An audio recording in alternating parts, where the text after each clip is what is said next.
Hai everyone, welcome back to the next cinema channel. Masih dengan gua Ri di sini. Yang kali ini bakal ada dalam sebuah konten baru, tapi nggak baru-baru amat ya. Yap, review film. Rencananya gue bakal ngembangin konten review dan preview film lagi yang sebelumnya ada di konten Cineview, dan gue bakal sedikit modifikasi dan juga bakal semakin seru lagi. Sedikit peringatan juga, konten review film pasti ada spoilernya dan ada enggaknya juga gitu. Jadi buat kalian yang pengen nonton filmnya kurang cocok, tonton video ini. Well, di sini cuma jadi konten saling sharing pengalaman pas udah nonton aja. Jadi kalian bisa close aja dari sekarang ya, yang pengen nonton film yang pengen gue bahas review ini gitu. So, hari ini ada sebuah film yang memang udah menarik perhatian gue dari beberapa hari kemarin, dengan posternya yang menampilkan salah satu aktor ternama yang berperan jadi Thor. Genrenya juga nggak biasa yang pernah ia bawakan, yaitu ada di thriller science fiction yang mengangkat sebuah kisah menarik dari salah satu cerpen yang terkenal di sana. Wah, penasaran ya kan? Oke, langsung aja, ini dia review filmnya. Acknowledge. Yeah, acknowledge. Let's do this. Spiderhead bercerita mengenai tentang para narapidana di lapas negara yang ditawari kesempatan untuk menjadi sukarelawan sebagai subjek medis untuk mempersingkat masa hukumannya. Dan salah satu subjek tersebut adalah untuk menemukan sebuah obat baru yang mampu membangkitkan perasaan dari cinta.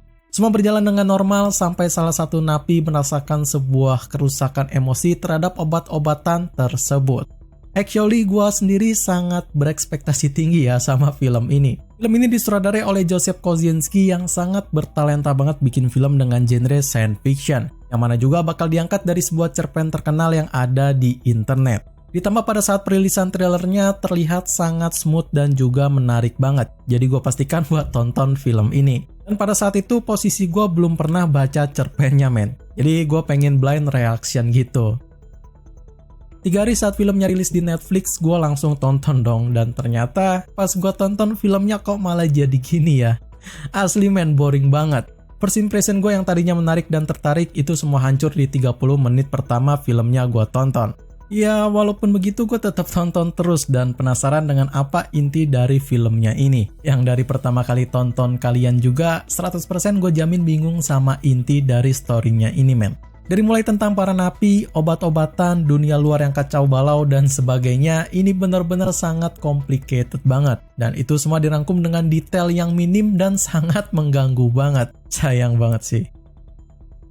Kalau boleh jujur, film ini cuma menjual para pemeran famousnya doang ya, yang gue akui cukup menarik semua. Di sini bakal di-lead oleh salah satu aktor favorit gue, yaitu Chris Hemsworth sebagai Steve Abnesti yang udah nggak usah diraguin lagi soal karakterisasinya di film ini. Asli men, keren banget.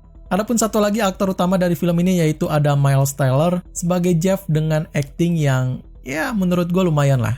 Ada banyak lagi yang berperan penting gak penting di film ini. Kayak ada Mark, asistennya si Steve, dan Lizzie yang terlihat bakal menjadi heroinnya si Jeff ini.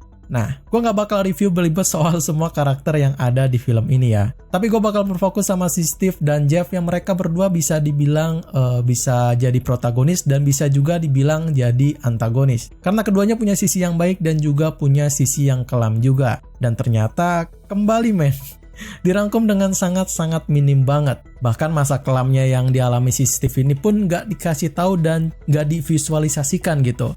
Ya cuma diberikan secara dialog aja dan itu mengganggu ceritanya menurut gua ya.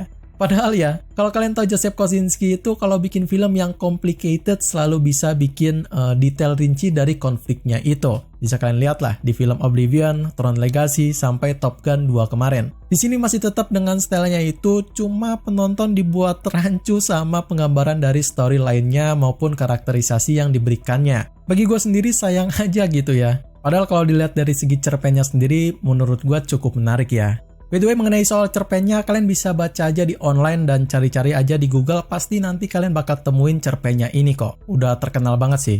Ya, walaupun gue cuma baca sekilas aja, perbandingan dengan filmnya mungkin udah berbanding terbalik ya. Di cerpennya terasa begitu wild dan juga sangat ekstrim, tapi di filmnya ini, ya di bawah ekspektasi tersebut lah. Selain story dan karakterisasi, film ini cukup membuat kalian santuy men, karena juga punya sebuah visualisasi sinematografi yang keren dan dialog-dialog yang cukup simpel dan juga berchemistry.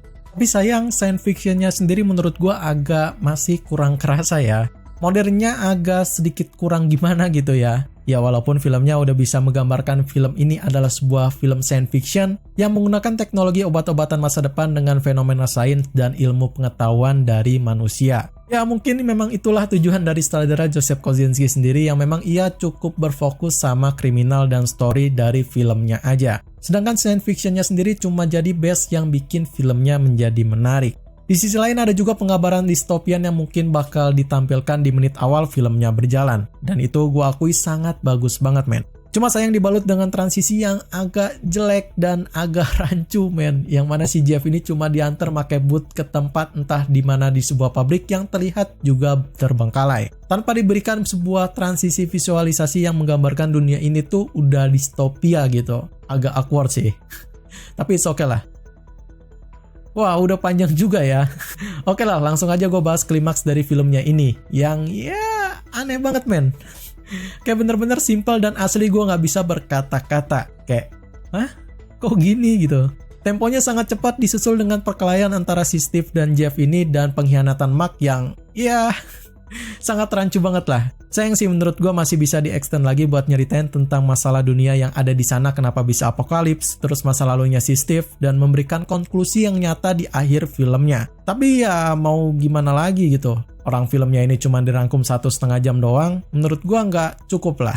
Beda kasus kalau ini film full action berantem ya, yang cuma butuh skenario doang dan nggak usah pakai story belibet yang kayak gini. Untung filmnya bukan berjudul Escape from Spiderhead ya, karena di sini sama sekali nggak ada scene pelariannya men, yang mana easy going aja gitu keluar dari sana. So kalau gua boleh rating dari skala 1/10, gua bakal kasih 5 lah dari keseluruhannya ya. Beautiful people get away with too much, and I say that having benefited myself from time to time.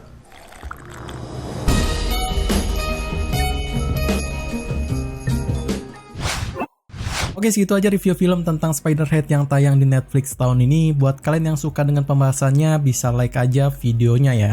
Dan seperti yang gue beritahu di intro videonya, konten ini hanya untuk para penonton yang pengen sharing pendapat atau pengalaman pas nonton filmnya aja. Jadi jangan sungkan-sungkan buat komen pendapat kalian tentang film ini di kolom komentar ya. Dan kalau kalian suka dengan konten yang seperti ini, kalian bisa komen aja dan request film apa yang harus gue bahas untuk konten yang mendatang. Dan tenang aja bakal gue baca dan gue usahain buat tonton serta review filmnya ya. By the way, buat yang ada di layanan streaming atau bioskop aja ya, yang sekarang tayang ataupun yang udah lampau tayang lah. Biar gampang buat ditonton dan juga buat gue review.